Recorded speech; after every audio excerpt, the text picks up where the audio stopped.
What is going on, everybody? What is going on? Welcome to this week's episode 113 of the STS Guys. I am Jeremy. Hey guys, it's Nate. And I'm Scott. And we are the STS Guys, a weekly podcast where we sit around, shoot the shit, and talk about anything geeky, nerdy, and cool. What is going on this week, guys? Well, I see a couple of different faces in the stream here. It looks like we have some guests. Yes, that was very observant of you. I tried. Scott, you see other people. Oh my God! Like, there's new people. There's new people. Yeah, this week is very special. We have the DC Figures and Collectibles podcast. We have Tyler and we have Scott this time. Yes. So we actually had Tyler on before on episode 71, but this time we got Scott to join us. And I'm really excited for you guys to come back. Thanks for agreeing to join us. We're going to talk about their podcast, toy photography, toys, all things DC. We're going to get into it here. So yeah, awesome episode. I'm really excited for this. Nate, that sounds a little dirty. You said we're going to get into it.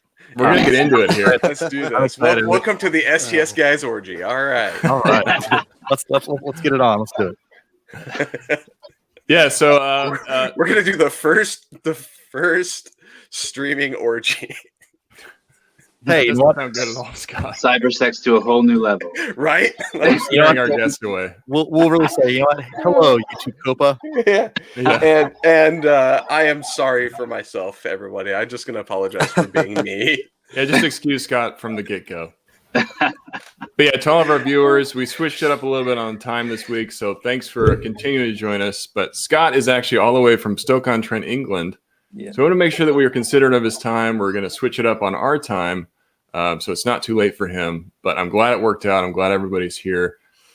So you guys are on, what, episode 63? Or you're going to be doing 64 soon, right? Yes, we got 64 up on video form. Awesome. Yeah, the last episode you had My Plastic Universe from Instagram. So he's another toy photographer. I really like that episode. And you guys continue to have some really great guests. You had Joe again from Extreme Sets on, right? Yes. Yeah, that was cool. Guy. Yeah, I love hearing about like what he's working on in his process, and you know those accessories that he's doing now are really cool. So that was a good episode. Especially that yellow couch. It looks perfect for a Joker TV set. Yeah, right. So for people that haven't heard you before, maybe give us like a quick rundown of what the DC Figures and Collectibles podcast is all about. Scott? Well, it's about other people is what it's about. It's about everyone who collects, everyone who enjoys figures, everyone who enjoys even DC media. You know, it's something that we kind of moved into slowly but surely. You know, we've had a guest that you've had on, Brian Voltweiss. He's a fantastic guy. You know, he loves all the DC media stuff as well.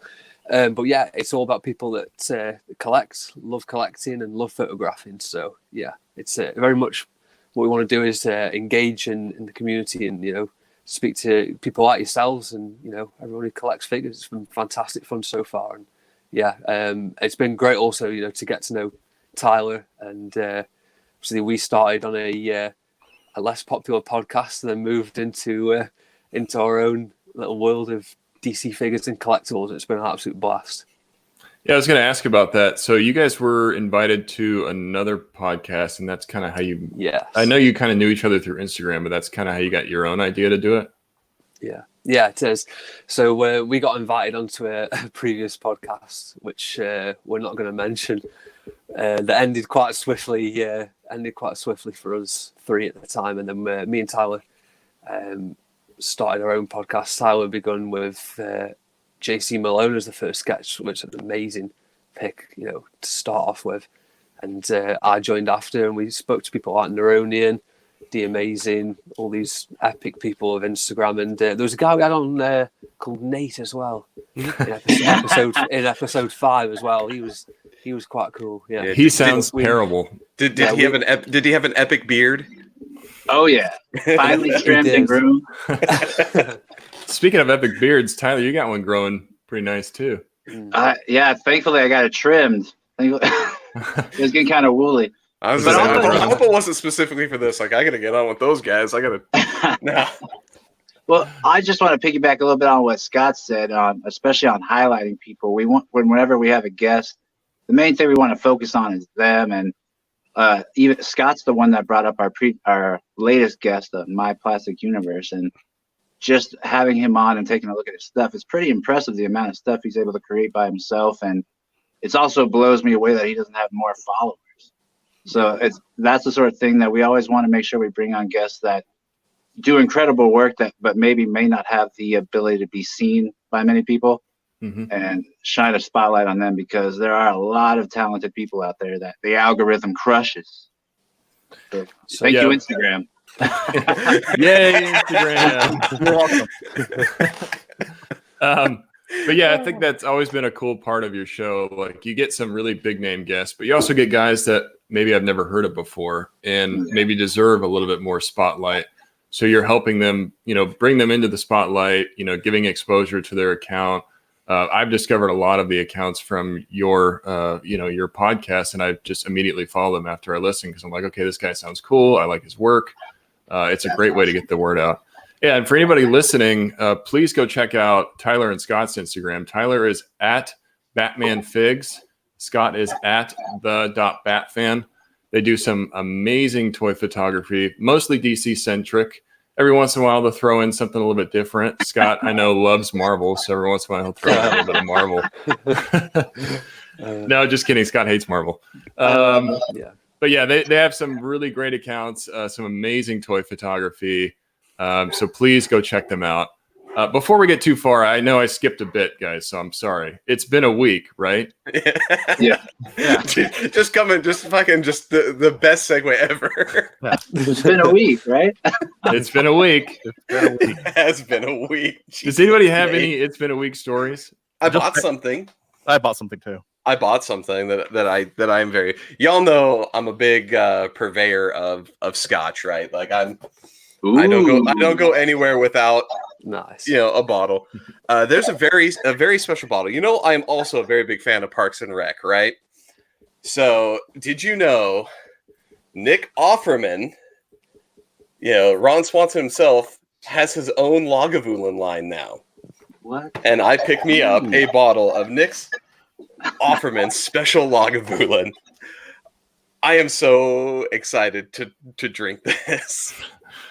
That sounds pretty epic. It does. For the man that sits and drinks scotch, on the job in his TV show, now I have his own scotch to drink. I'm a kid in a candy store. Every time I think of Nick Offerman, I always think of his laugh. He's got one of the goofiest laughs I've ever heard. He's got it's like a schoolgirl laugh for such a burly man. It really is. It's like when he laughs, he's like, you're like, where did that come from?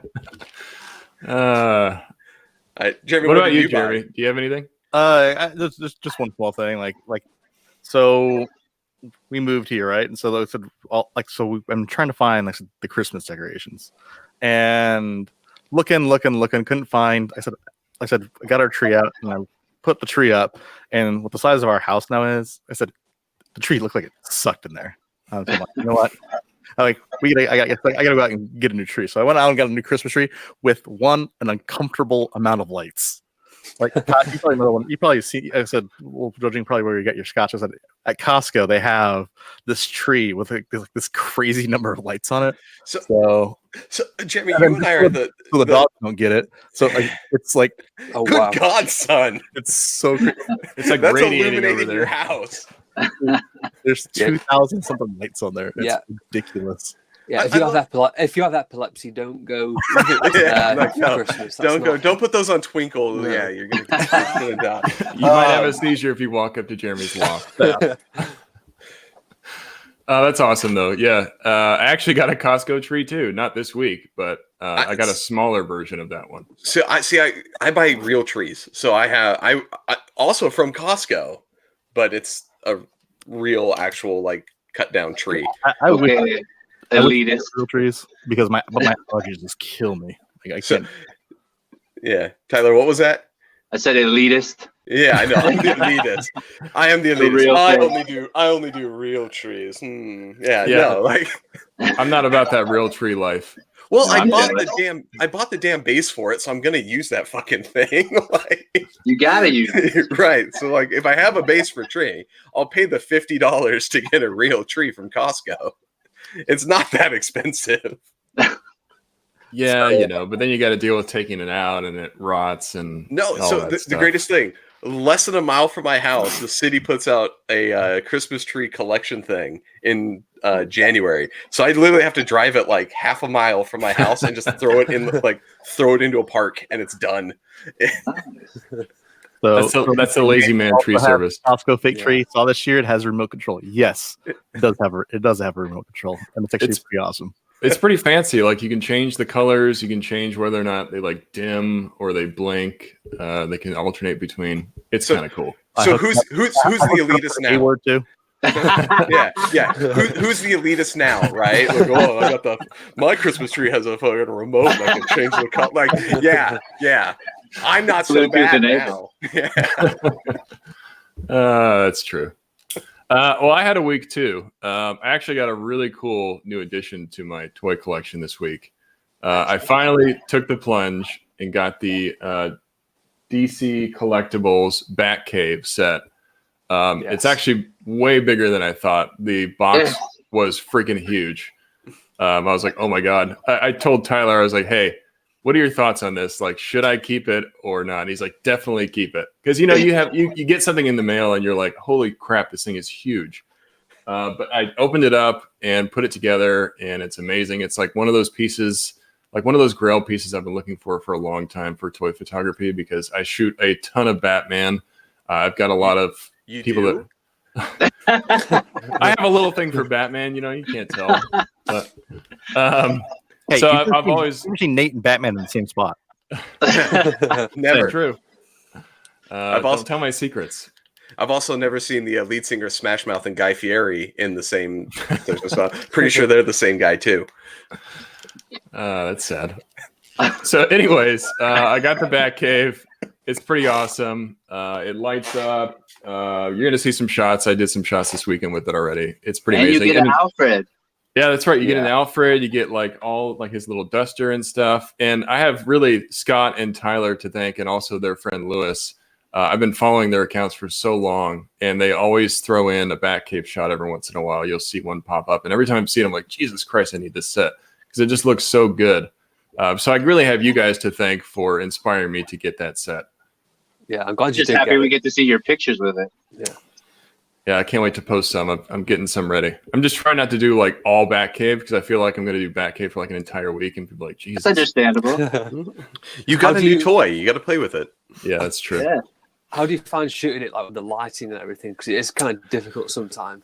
Yeah, great point. It's definitely different than what I'm used to. I've been using the NECA street dial a lot, and the good thing about that is I can kind of cascade the lights over, so it's like shining down.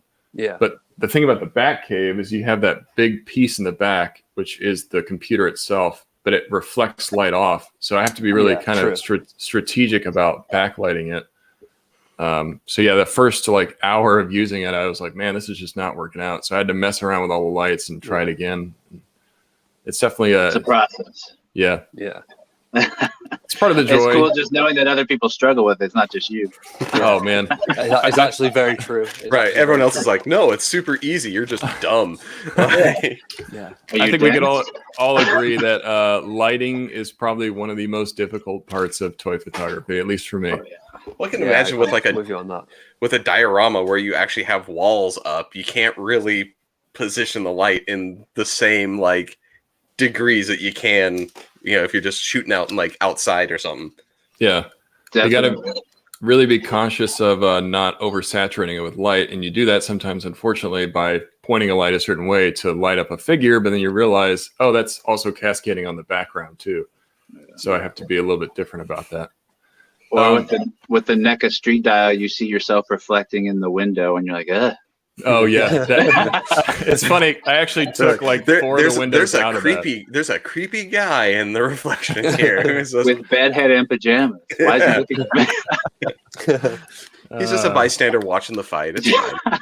It's funny that you say that because I actually took the windows out of that because I had taken a picture and I zoomed in on one of the windows and I see myself like staring at it like. Nobody wants to see that. I'm going to freak people out. The struggles of toy photography. Yeah. So I have to ask Scott or Tyler, do you guys have like it's been a week story? Any new figs this week that you picked up? Oh yeah, but Scott could go first. Yeah, probably too many to talk about, and that's the point of a podcast, Scott. Yeah, you see, family might be watching. I'm supposed to be buying Christmas presents this time of year, you know? And I just keep spending it on figures constantly. I'm trying to think what I've got new this week. I don't actually think I have. I've got stuff on the way. I've recently brought the Arrowverse Flash figure because I really want to get that for some Crisis pictures. I hate the Arrowverse, but this Crisis is really giving me a crisis as well because my wallet keeps getting hit constantly by buying figures from it. So, but other than that, I've not really got a lot, to be honest, this week. I keep buying little accessories, but that's not exciting. Well, Scott, you have one of the most complete and diverse collections I think I've ever seen. Like, you have almost all the Arkham figures, right? Funnily enough, a couple of weeks ago, I picked up the last figure that I need to get, which was the Origins Croc figure, and now I've got all of them finally. That is insane. Oh man, honestly, this is the most in-depth line I've ever seen. Like the animated line is quite broad, but the Arkham line, they literally make virtually every single figure that they could possibly do, which is just crazy. You think how many games they did. Did you start collecting that from the start, or did you get into it a little bit later? The Batman Arkham Knight figure, the Battle Damage one, was the first Arkham figure I ever brought, and that was also what kind of kicked off doing the toy photography account because I just loved the figure so much, and that's where it all sort of sparked into life from. So, yeah, Arkham Knight is to blame for most of what's happened in the last 2 years. Yeah, I've seen Arkham figures. I have maybe one or two myself, but they are rare nowadays, and they're also expensive. So the fact that you have a complete set is amazing. Yeah, cheers, man. Yeah, it's taken like 2 years to get it to where it is, but I think it's about just being prudent and just finding the right figure at the right price on eBay. That's basically what I've done, and just pick them up here and there from Forbidden Planet as well. Got quite a few from there. Got one near to me, so we're quite lucky with. Is that kind of your local comic shop around you? Yeah, to be honest. Forbidden Planet's the best place to go near me. There's one relatively close, couple of miles away, and that's where I started getting most of the figures from. Just seeing them in person at first, it's really inspiring, and then over time, just picking up figures from old lines on eBay and Amazon, all the rest. Yeah, the figures themselves are incredibly accurate in regards to their sculpt. And, if you play the game and then you look at the figure, like, that is one for one. I mean, that thing is jumping right off the screen. So, and if it was good that anyone has them, I'm glad Scott has them, because a true fan having that with his skill, it's very fun to watch when he recreates a photo. Absolutely. Yeah. If you look through Scott's account, like I said, it's at the.batfan. He has extreme diversity in the figures that he uses in his shots. Like, you don't really see the same figure very often because you're always using something different. And, it's just a testament to your collection. Like, this guy has literally everything because his shots show off figures that I've never seen before. I've discovered figures from your account, Scott. I'm like, what is that? I start looking at it a little bit deeper. I'm like, oh crap, I didn't even know this thing existed. I have to blame Figure Fan Nate for that. He's got a lot of diverse Joker figures and stuff like that. And, also, like people like Tyler at Ahsoka the Geek at the Bat Collector. There's loads of people that have loads of different figures, and it just, it hits my wallet so hard. It's very annoying. That's what I always hate, where you're like, oh, I'm good. And then your friend posts something, you're like, fuck, I have to buy something else. It's like, Daddy's got it. I must have it at all costs.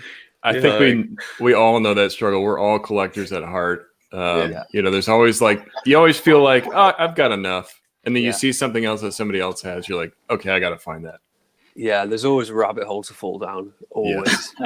Yeah, but, we had the guy that makes them on, but I don't even do the toy photography, but I want one of those little mini arcade machines. I have no reason to have one other than the fact that it's cool to have a 1/12 scale arcade machine. Some of the accessories are so impressive that they're worth pictures in themselves. Like the detail people put into these things, just amazing. Well, you guys know accessories are a big part of it, and sometimes you'll get a figure just for the prop that it comes with. I've done that before. I got the Diamond Select Edward Nigma because he came with the desk and that coffee cup. I'm like, I gotta have the desk. Yeah, the Gotham figures are actually better than the show just because of the diorama pieces. It's quite ridiculous, really. Yeah, I bought almost all of them just for the diorama pieces. Well, you also have that Matrix figure with a staircase. Yes. The Matrix figure came with the staircase. Yeah, Jeremy's right. A lot of the figures I buy is just for the accessories or the prop. Yeah. I brought the X-Files figures, both of them, just for the accessories they come with. I've been looking for those because I know one of them comes with like a gurney, and I really want a gurney. Oh, man, you got to get that. Yeah, it's a cool figure, that is. That's funny. All right, Tyler, so let's get into your week. What did you get this week? I happened to pick up the newest and the last 2-pack from the GameStop exclusive Batman vs. TMNT. And it is the 2-pack that I am most impressed with overall because they did Ra's al Ghul very nicely. All the line work you see on his face that looks like line work is actually like sculpted into his face. I know for a long time, Batman the Animated Series fans have wanted a complete green Ra's al Ghul because the one that they produced was a black cape. This one comes with a cloth green cape with a little outline, if you will. And people are pretty stoked with it overall. I know I really like it. It's the standout for me, but that's just because I'm not a big Teenage Mutant Ninja Turtle fan. But the Shredder, however, is done very nicely. And to me, he looks like a perfect animated version from the late 80s and a combination of what they did with the show. I'm thinking even about getting the Target Foot Clan soldiers to team up with him because he looks that good. So I, like Scott, my wallet might take a hit because I also see a lot of collectors posting all the 2-pack with was the Rhino, Bebop and Rocksteady. Yeah. So I feel like I have no choice but to be pulled into the world of Teenage Mutant Ninja Turtles with the new animated film. I was gonna say you're coming in here hot with dissing some Ninja Turtles around this group. If anyone I know is a fan, I know Nate's a big fan. I love when he does a NECA original movie version Turtles. He always really puts extra detail into that, which I love. Well, thank you for that. But yeah, you've been killing it with those 2-packs. I really like the way that Ra's al Ghul came out, like you said. We don't have many Ra's al Ghul figures. Maybe one from the animated line. I never picked that one up. But it looks great, and I love the fabric cape. And I know the capes are from, I'm going to butcher his name, C. Jessam.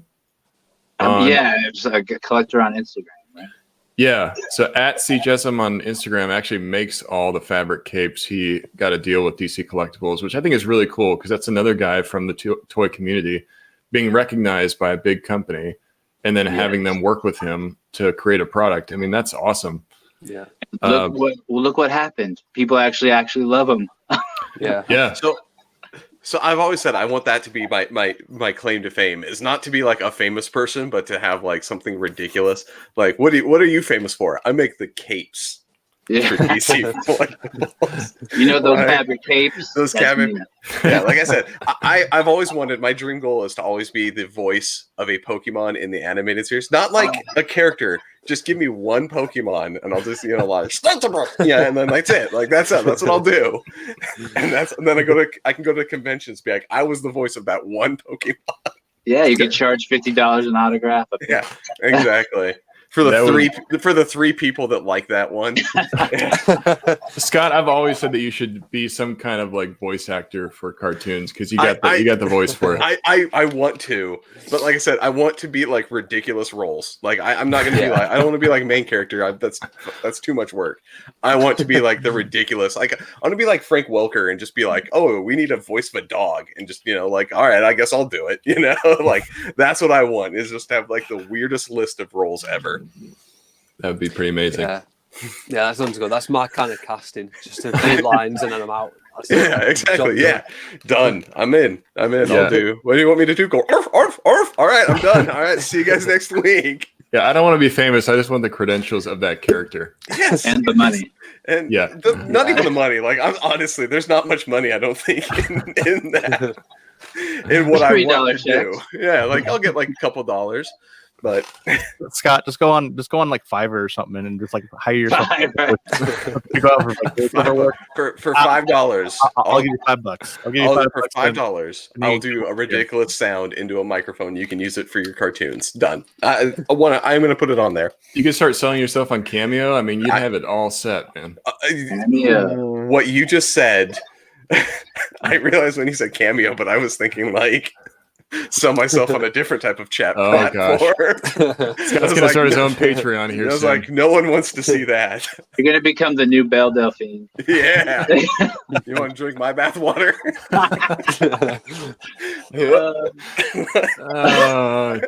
Jar it up and sell it. All right. So now that I've already I put us on a fucking tangent here. Nate, go back. I know you have a bunch of questions. No. So going back to what Tyler was saying about getting that DC Collectibles 2-pack, was that were they sending you those packs? Like, is that a partnership that you have with them, Tyler? Oh no, not with DC Collectibles. I don't think they liked me after I reviewed their Essential line.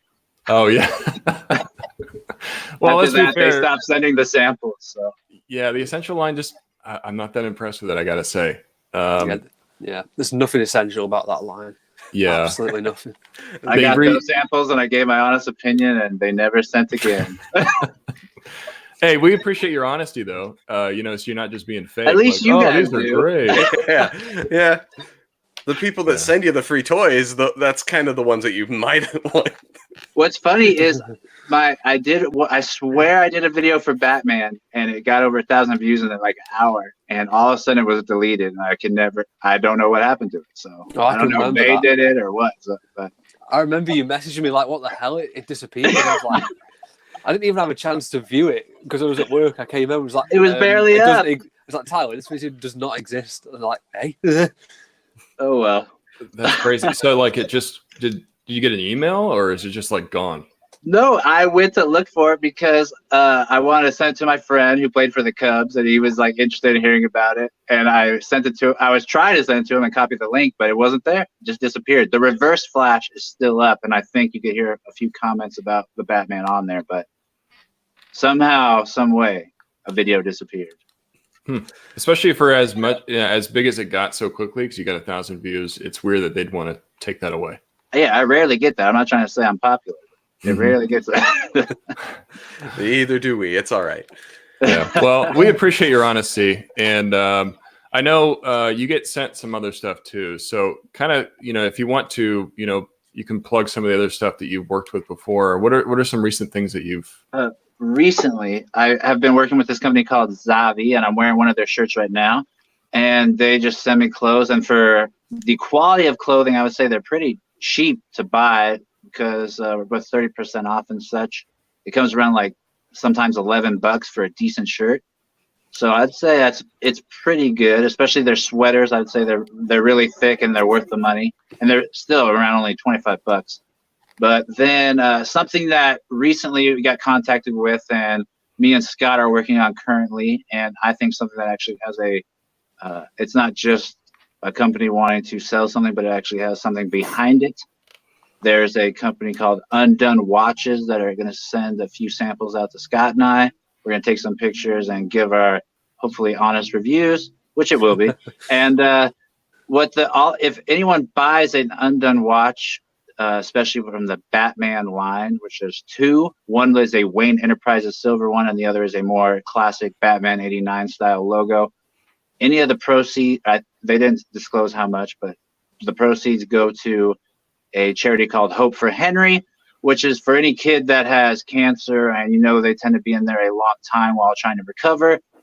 This foundation brings in people that are in cosplay, superheroes to brighten their day. They bring in movies, they bring in, scavenger hunts and that sort of thing to brighten a long hospital stay for kids that might be in there for a long time, and otherwise it would feel like misery. So this is the reason I'm really happy that Scott and I, and also Lewis and Cult of the Bat, are getting behind this to help spread the word. And they are really nice watches. We'll be getting them soon, and we'll be able to tell you what we think of them. By the 10th at least. That's awesome, and a really great cause too. I've seen your posts from all three of you, at least the three that I follow, and looks like a really cool watches, really well done. They've got the Batman, kind of, and symbols all over it. They look great. I've been tempted to grab one myself because I love for the character, but it sounds like a really awesome cause, and I can't wait to see, in-hand pictures of these. Yes. So that's, as far as that goes, that's the latest thing that we're working on. But Awesome. Other than that, nothing going on in the hopper. I got to commend you for your posing for Zabi, Tyler. I mean, you're courageous to, take shots and take shots of yourself. I mean, I'm much more introverted that way, so I'm like, I don't know if I want to do that. But you do some great shots to promote their work. Hey Nate, you really want to see? You want to see me and Scott in women's songs? Yeah. I want to see you guys in frisky britches. That's what I want to see. Yeah. We tried. Use code STS, save yourself 10%. I saw the code. I looked. Yeah. We tried to do like an unboxing, but every time we pulled the underwear out of the box, like we lost it.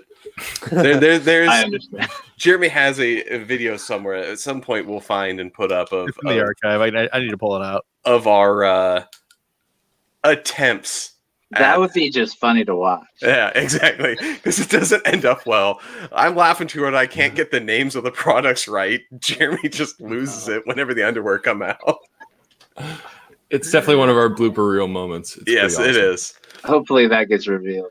First of all, the question I have is, how did we get women's underwear as one of our group? It's 4 guys. I think that's awesome because it shows you guys have a lot of girls watching, which means you guys must have some reason they're watching. It's not me. I don't know which women are watching, but I appreciate you saying that, Tyler. Yeah. Hey, they must be watching. Hopefully they use that code. Yeah. FBS. Yeah. And somewhere, if a girl did use that code, they'll think of you every time they slip on a thong, and I think that's impressive. They're gonna get there. That right there is priceless. Yeah.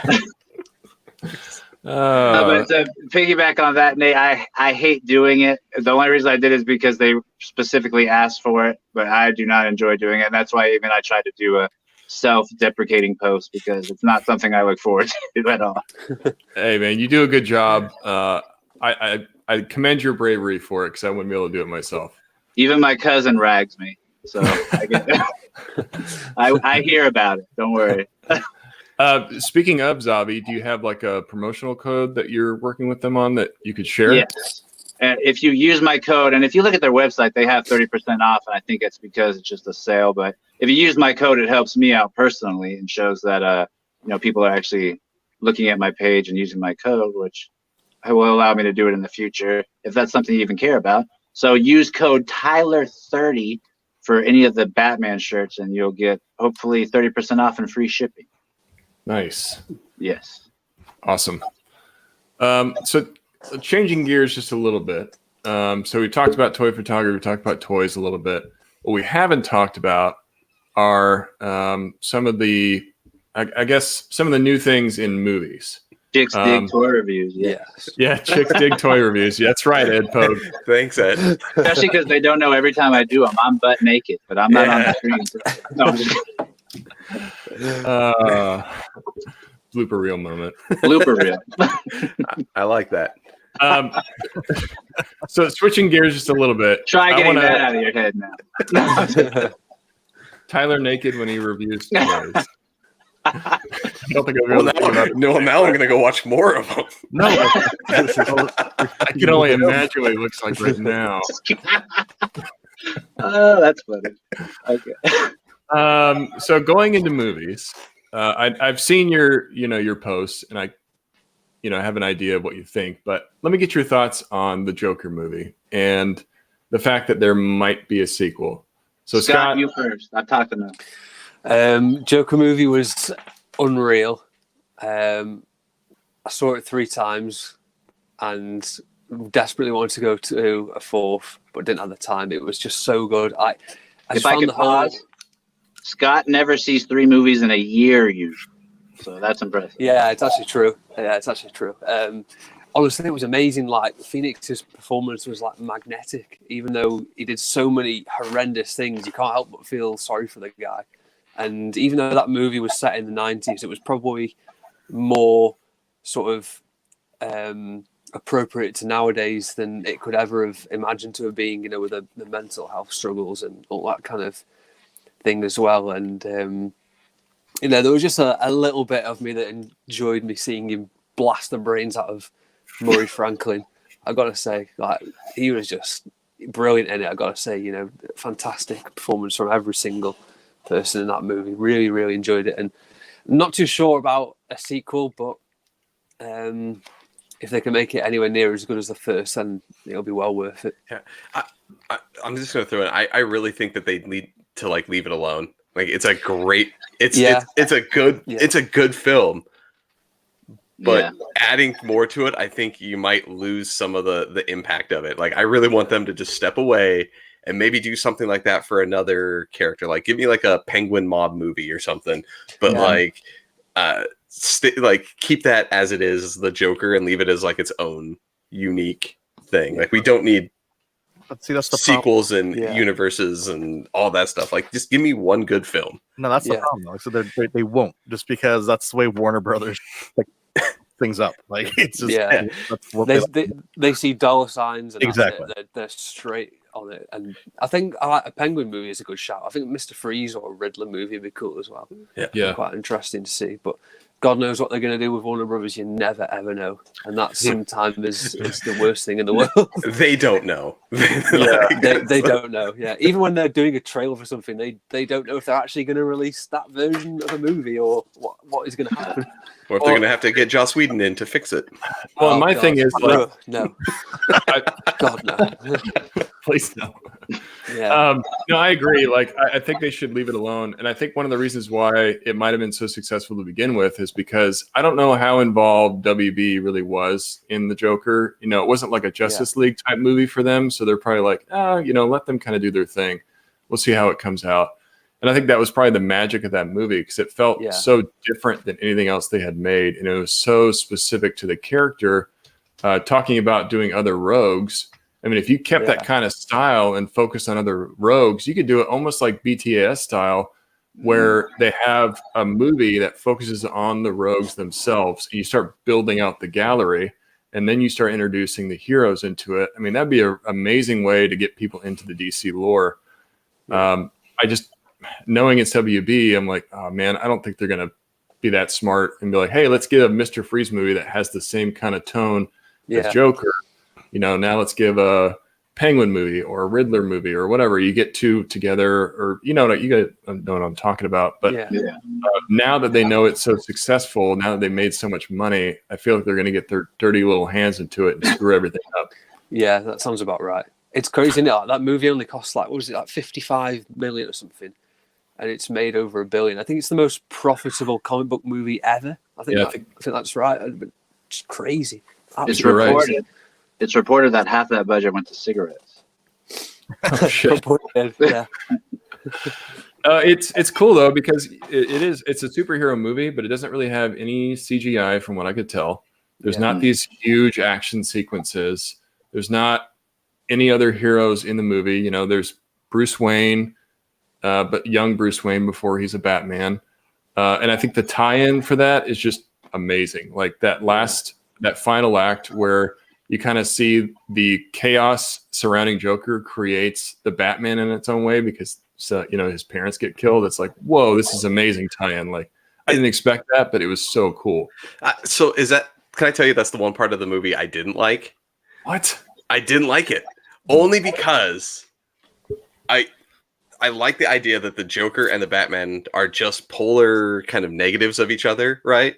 And that they didn't, like, one doesn't have to create the other. Yeah, it can be this whole, the aspect of the two separate.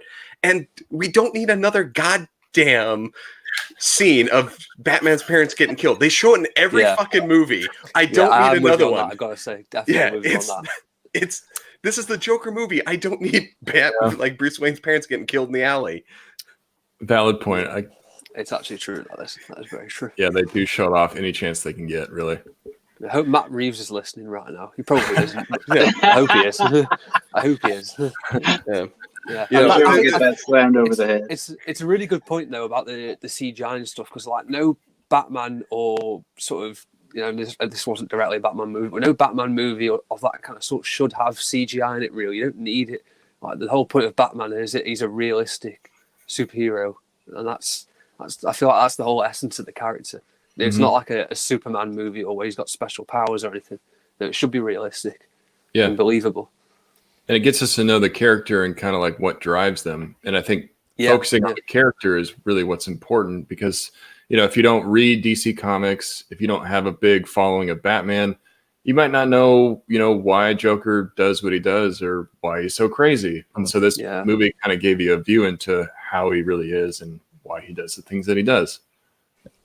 Hey, Nick, can I ask a question? Just because I have to ask it, just because, like I said, it's in the news like 100 million times. I said I have to ask, you know, two DC super fans, do you think we'll actually get a Snyder Cut release? Nice.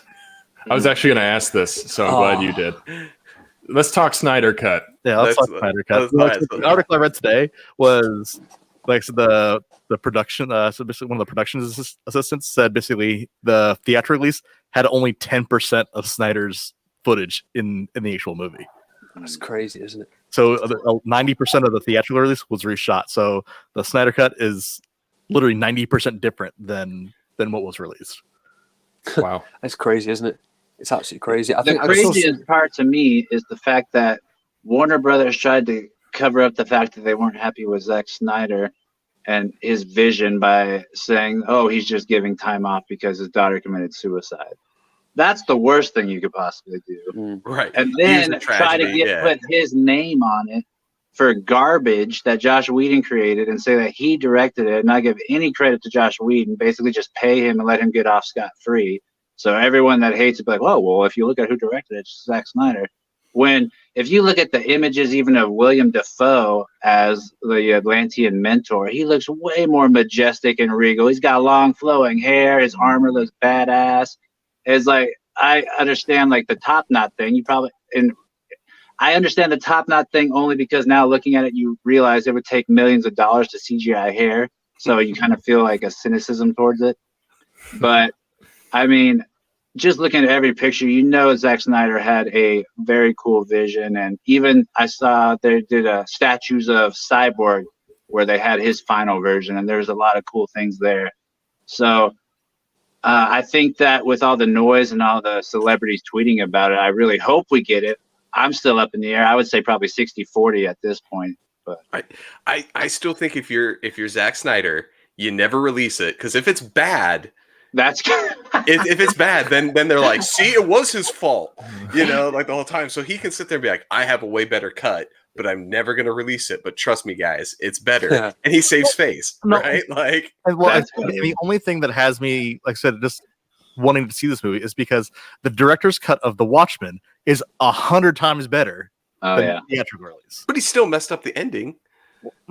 Regardless of that, like I said, it's just regardless of the fact that the biggest problem most people had was the entirety of he erased the themes. I think he just tried the movie was setting up at the end.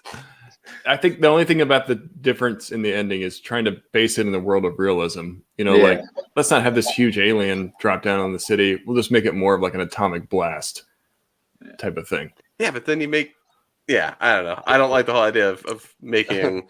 Hey, Dr. HBO Manhattan gave us the squid, okay? Yeah, that's true. If you guys are watching the Watchmen show on HBO, they go back more to the comic style, and they don't really follow the movie. They're more of like directly from the comic. Yeah. So the big squid monsters, the manufactured aliens, but they show the squid, they reference it, they show that people are still having issues from the psionic blast from the squid. It's crazy how into the lore that show is. If you haven't read the comic, you're probably going to be lost watching the show, to be honest. Definitely. With you. Yeah, because they're really deep into the lore of that comic. But going back to Snyder Cut, I don't know, do you think we're ever going to get it? And at this point, is it going to save the Justice League from the travesty that we saw when it was first released? I don't know. I feel like Warner Brothers are so stubborn that they won't release it. But I don't get why they wouldn't, because surely people, even if it's garbage, they're going to make loads of money off it because people are going to want to see it. And it's virtually free money as well, because going to have to do anything to it if it's there. It's done. Most people would buy it even if they released it with like the previs like not undone. Yeah. Like like, oh, there's supposed to be CG here, and you see, the guy in the green suit. Like, I would still watch it just to watch it. But I don't think we're given, like, Zack Snyder has no incentive to do it, right? Like, Warner Brothers is going to take all the money from it. Like, him and them had that fallen out. Like, at what point does he care to even do it?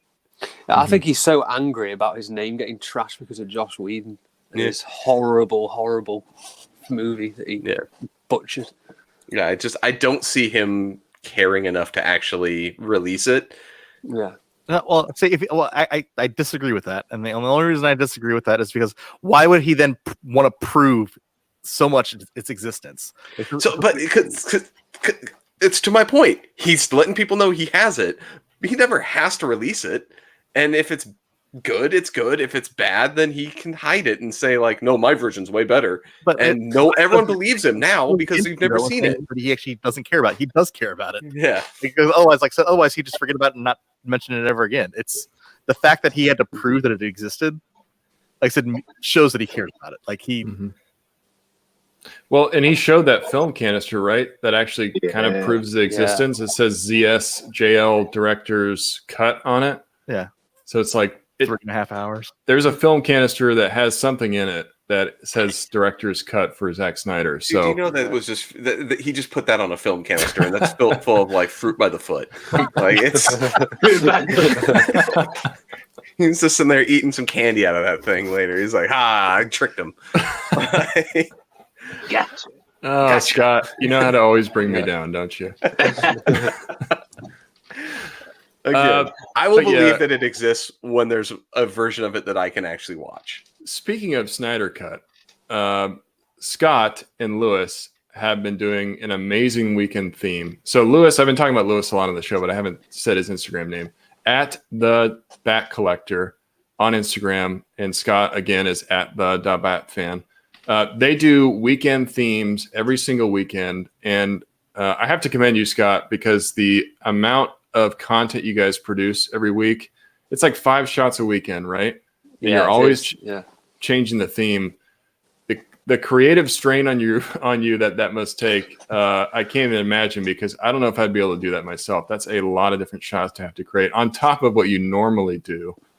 And then, Tyler, I know you do the same thing with the BTS show, but where he, focuses on different episodes and things like that. But Scott and Lewis are actually doing the Snyder Cut weekend, where they've been taking shots of their versions of what they think might be in the Snyder Cut. It's actually a really cool idea, and it goes right into this episode. So if you haven't checked out their accounts, please check them out. I really loved that shot you did, and it's with Steppenwolf holding. God, I can't remember the mother box. Yeah, the mother box, and you've got a black suit Superman behind him. I think that's a really cool scene, and something that could have been used, like black suit Superman maybe helping out Steppenwolf for a little bit, or at least joining in the fight. I don't know. It's a cool idea. So I love what you guys are doing there. Well, just to go back to the Snyder Cut, where we actually might get Darkseid, though. I mean, come on.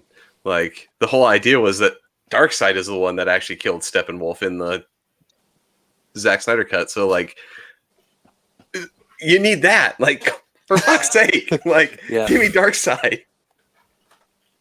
Yeah, true. Yeah, I never understood Steppenwolf years ago being the one that came to Earth to destroy. He's just like one of Darkseid's servants. He's not actually a god or anything like that. It doesn't make much sense for him to be the one that came to Earth many, many years ago and like nearly destroyed the whole Earth as well. It doesn't make any sense. Yeah, it's funny because going back to the movie, they show that Steppenwolf is like uber powerful in the beginning. Like he's killing Amazonians, he's killing Green Lanterns. I mean, he is just, where you're going with this. He is wrecking house. And throughout the movie, Batman, Flash, even Wonder Woman are having really a hard time. Aquaman, Superman rocks in, just starts owning him. Like it was weird that they gave Superman so much power in that movie, but they didn't give it to the rest of the league. I mean, Aquaman is on the same level strength wise almost as Supes. You got Batman, who just looked like a fool in the movie. I mean, I hated the portrayal, like making these. You all didn't these... like him smiling? Yeah, the George Clooney impression. It was brilliant. Yeah, and then Wonder Woman. It seems like they severely depowered her in that movie too. And then he destroys Steppenwolf's axe by blowing cold air on it. Yeah, right. So it's just so bad. I mean, that is Joel Schumacher level of work there. Like, did we just bring Michael Bay in? Like, what just happened? I can just imagine Joel Schumacher standing up at the cinema and applauding that moment. Yeah, this is amazing. So bad. It's like, yeah, it's brilliant. So you guys with the figures and things. At what point do we get CGI'd lipped Superman as a figure? We'll do just give a little scenes picture of a beard and just a little pixelated little thing that you can add in here that makes his face look all wonky. That would be fun. So that's a great idea. Yeah, here's some shots that didn't quite make our cut. Yeah, the Whedon cut.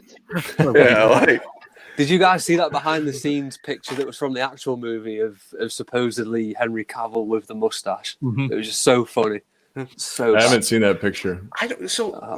For original black suit Superman, right? Had the beard when he came back out. Just have him grow his beard or put a fake beard on there. Yeah, and just be like, yeah, he wasn't really dead, it grew. Like, I don't know. Well, and the fact. Go ahead, Scott. No, that theory involves logic, and Warner Brothers don't do that. The fact that they show the black suit in the movie, but they never let him wear it, it's asinine to me. Well, I think it's like a middle finger. Yeah. I bet you all. I said that's maybe 10%. That's part of the 10% of Snyder's cut. Like I said, I bet you see a ton of black suit Superman in the other cut. Yeah, because they could have used the mustache. Even if he had a beard, they could have used that because his hair gets long. He's got a beard. You know, he doesn't know who he is for a while. It would have been perfect. Mullet. I'd love a 90s mullet Superman. Mm-hmm. Yeah. Yes. Yeah, that was epic mullet. Like mullet Jerry curl Superman. Yeah. Yes. With the big long curl. Yeah. Yeah, and he's not even like he's not like at his full power either. So it would have been a good kind of like Justice League fight, like kind of how they gave us, but it would have helped it make more sense. Like, oh, he's in his black suit. He hasn't been powered up by the sun yet. He's still confused about who he is. Like, it would have just made so much more sense. Yeah. So we got some horrible half-assed look at the suit and he walks off and carries on. How would you, if you're Superman, see that suit and not want to wear it? Yes. Just walk past it. Like, it's so weird. Right. Like, I wonder what that suit's like. No, he's just like, oh, I'll just put that back. Yeah. That's strange. I'll be right back. Okay.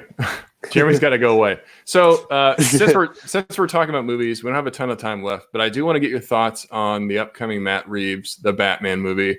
Do you feel like it's going to be as successful as Joker? What are some things you're excited for? What are you worried about? Since Scott went first last time, Tyler, you're going to go first. Your turn, Tyler.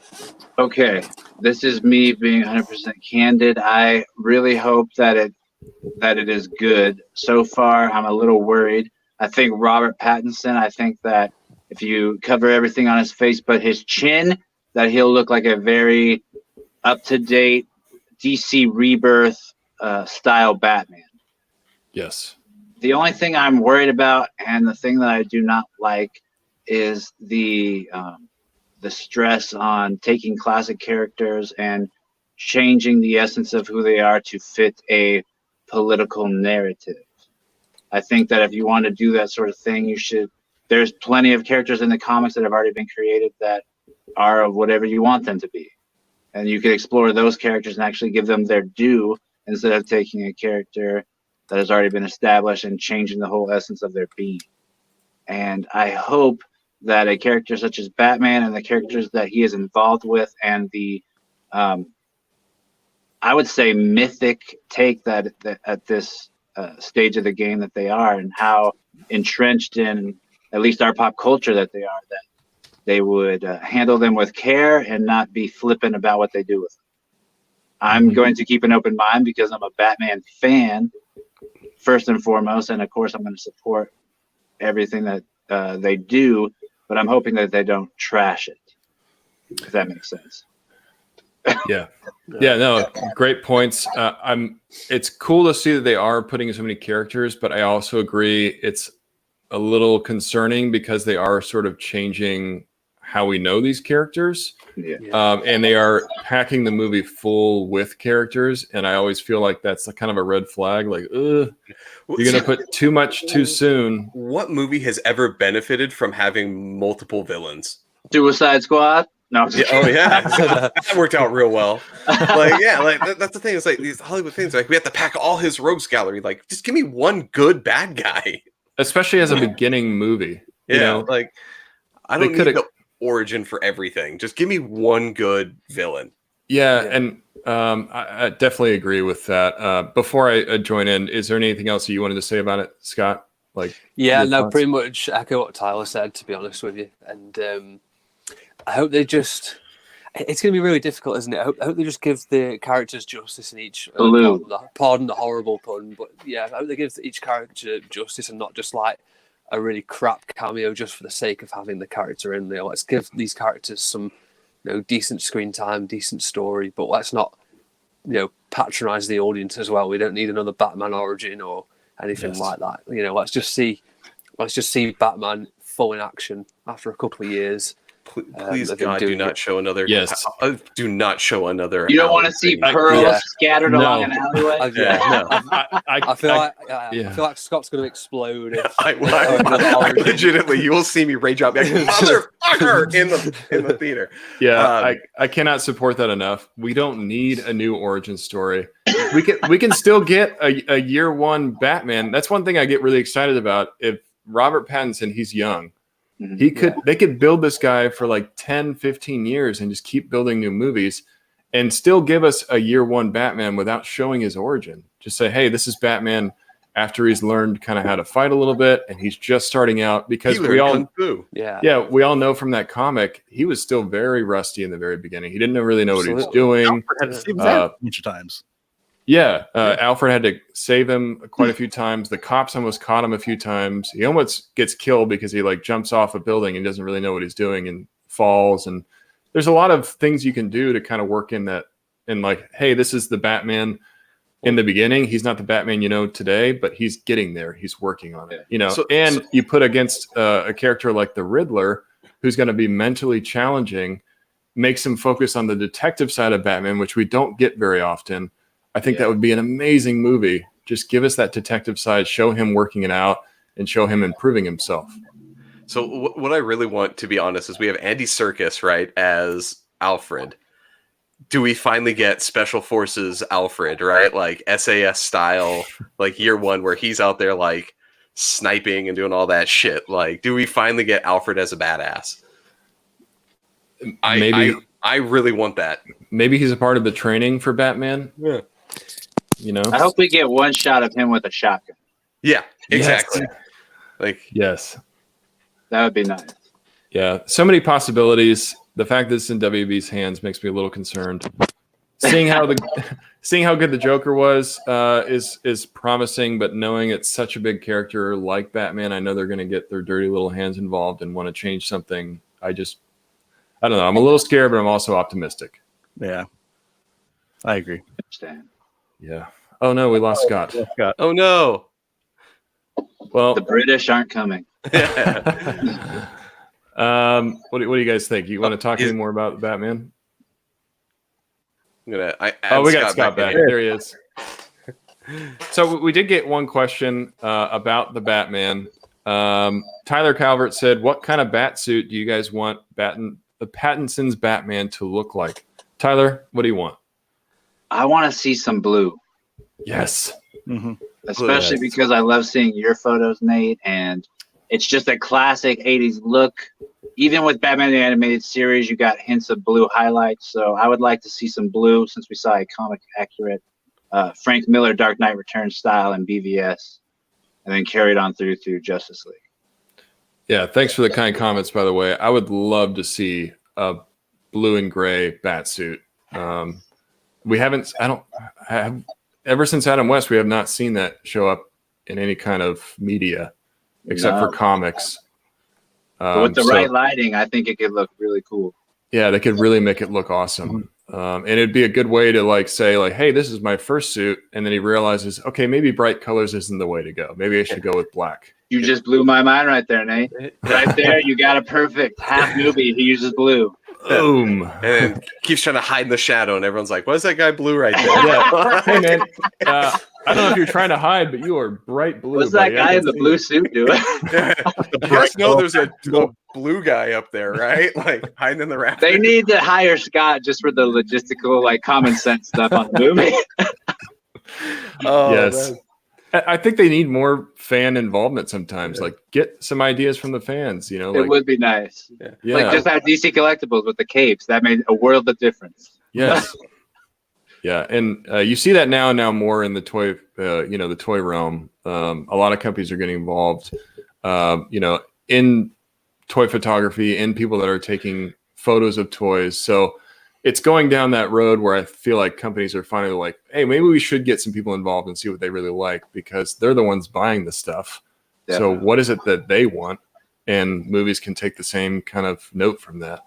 Yes. But Ed says, I wish you were writing it, Nate. I wish anybody would give me that right, but I'd probably actually ruin it. If I had full rights to write it, I would ruin it. I'll pull I'm a sure Joss- you would I'd do pull better a than the Joss Whedon. J.J. Abrams.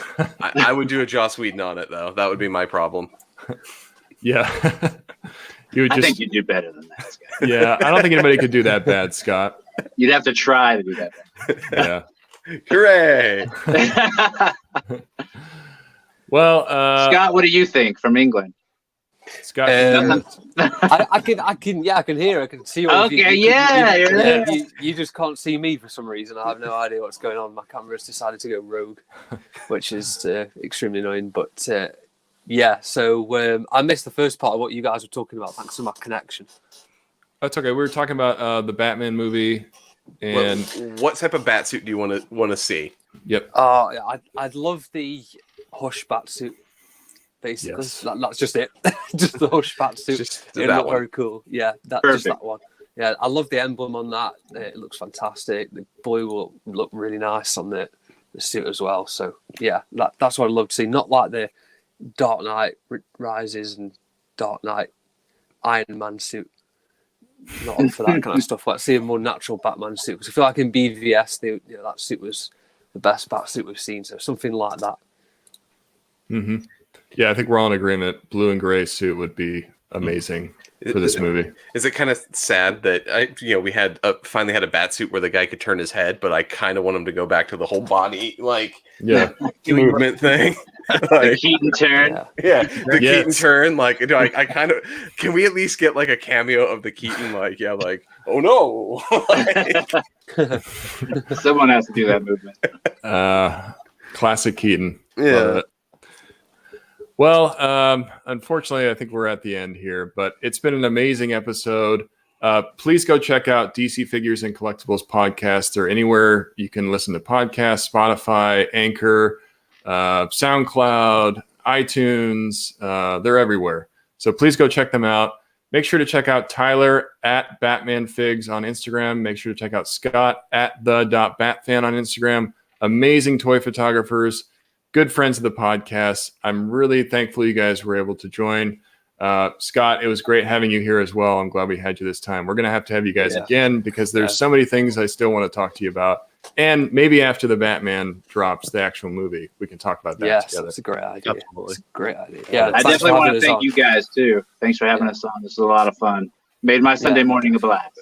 Yeah. Absolutely. Yeah. If there's anything else, anywhere else they could find you, anything else you guys want to plug, feel free to go ahead and do that right now. You covered it.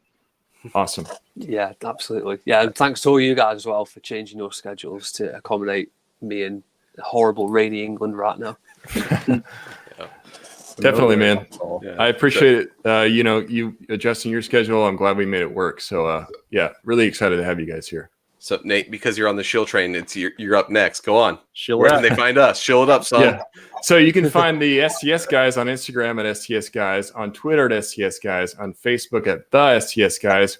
We're also on Patreon at STS Guys. So please give us a subscribe, follow us, and like all of our stuff. And then join us next weekend where we'll be live again at Saturday Pacific Standard Time. usually around 8 o'clock. Maybe not. No, Scott's maybe not. His head no. It depends. We have some of us will be at an that's event right. next That's week. right. So question mark for next week. Potentially, we might have to skip it or adjust time again. Well, you can find us at all those outlets in the meantime. Yeah. All right, cool. Well, it's been a great episode. Thanks, guys, for being here. Jeremy, you can take us out. So for episode 113 of the STS Guys, I've been Jeremy.